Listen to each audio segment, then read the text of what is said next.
दादी का जादुई घर। आर्यन आज बहुत घबराया हुआ था। वो पहली बार अपनी दादी के घर अकेले पूरी रात रुकने वाला था। जैसे ही वे घर के दरवाजे पर पहुंचे, आर्यन ने अपनी माँ का हाथ कसकर पकड़ लिया।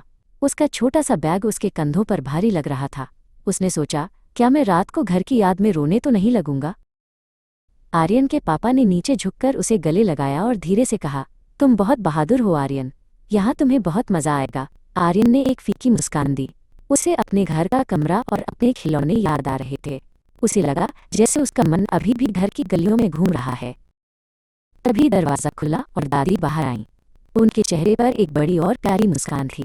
उन्होंने आर्यन को देखते ही कहा, अरे वाह, मेरा छोटा राजकुमार आ गया। आज तो मैंने तुम्हारे लिए एक बहुत बड़ा सरप्राइज तैयार किया है। दादी की आवाज़ में इतनी मिठास थी कि आर्यन का डर थोड़ा कम होने लगा। दादी आर्यन को रसोई में ले गईं। वहाँ मेज़ पर आटा, चीनी और रंग बिरंगे स्प्रिंकल्स रखे थे। दादी ने कहा, आज हम चांद सितारा कुकीज़ बनाएंगे। ये कुकीज़ रात के अंधेरे में हमें ताकत देती हैं। आर्यन की आंखों में चमक आ गई। उसने कभी खुद कुकीज़ नहीं बनाई थी। कुकीज़ बनाने के बाद दादी आर्यन को उसके सोने वाले कमरे में ले गईं। वहाँ एक बड़ा और मुलायम बिस्तर था। उस पर एक रंगीन रज़ाई बिछी थी जिसे दादी ने खुद सेला था। दादी ने कहा, ये रज़ाई जादुई है। इसे ओढ़ते ही तुम्हें सुंदर और प्यारे सपने आएंगे। आर्यन बिस्तर पर कूद गया। वो रुई जैसा नरम था। रात होने लगी और खिड़की के बाहर अंधेरा छा गया। आर्यन फिर से थोड़ा सहम गया। दादी उसके पास आई और उसे खिड़की के पास ले गई।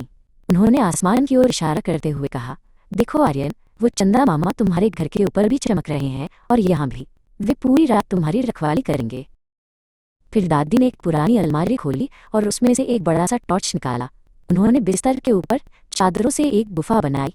आर्यन टॉर्च लेकर उस गुफा के अंदर गया। दादी ने उसे पुरानी कहानियों वाली एक किताब दी। टॉर्च की रोशनी में वो गुफा किसी दूसरी दुनिया जैसी लग रही थी। आर्यन, क्या तुम मेरा गुप्त खजाना देखना चाहोगे? दादी ने फुसफुसाते हुए पूछा। उन्होंने पलंग के नीचे से एक पुराना लकड़ी का संदूक निकाला।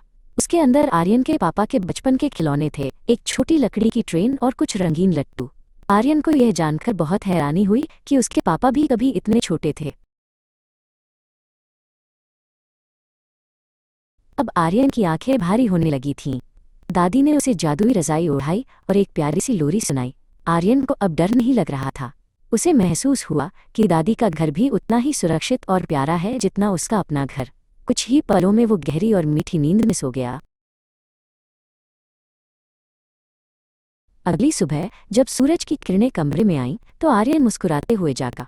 उसे अपनी बहादुरी पर गर्व था। जब उसके मम्मी पापा उसे लेने आए तो आर्यन ने दौड़कर उन्हें गले लगाया और कहा, क्या मैं अगली बार फिर से यहाँ रुक सकता हूँ? दादी के घर तो बहुत मज़ा आता है।